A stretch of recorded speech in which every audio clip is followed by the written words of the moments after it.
Bien-aimés du Seigneur, loué soit Jésus-Christ.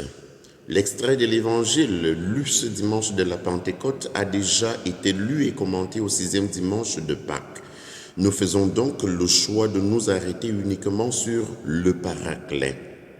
Dans le Nouveau Testament, le terme Paraclet apparaît seulement chez Jean, dans les discours d'adieu de Jésus.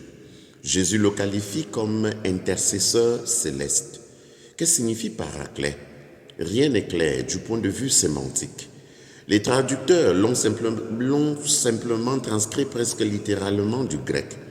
Un usage plus ancien le rendait par consolateur, mais en toute rigueur d'analyse, parakaleo en grec qui peut avoir le sens de consoler est employé sous la forme du participe passé, et comme tel signifie appeler chez quelqu'un ou auprès de quelqu'un. En latin, advocatus, qui a donné avocat en français. L'enseignement sur le Paraclet s'étend sur tout le discours d'adieu de Jésus, comme déjà signalé. L'on y découvre son rôle sous divers aspects. Le Paraclet a une seule fonction, être avec vous pour toujours. Dans ce cas, le Paraclet intervient sur la terre et sa fonction d'être avec a déjà été précédée par Jésus. Il y a si longtemps que je suis avec vous, disait-il à Philippe.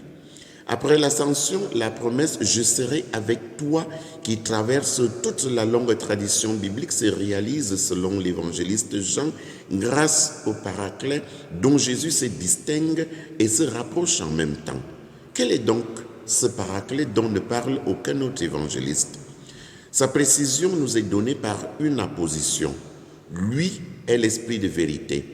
Cette désignation de l'Esprit de Dieu est propre à Saint Jean. L'autoprésentation de Jésus, « Je suis le chemin, la vérité et la vie », qualifie l'Esprit de Jésus et renvoie non seulement à la révélation, mais aussi à la juste discrimination entre ceux qui croient et ceux qui refusent de croire.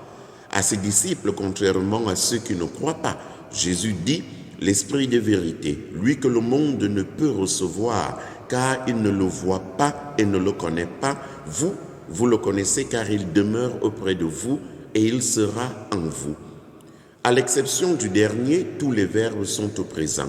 C'est un fait, c'est une réalité.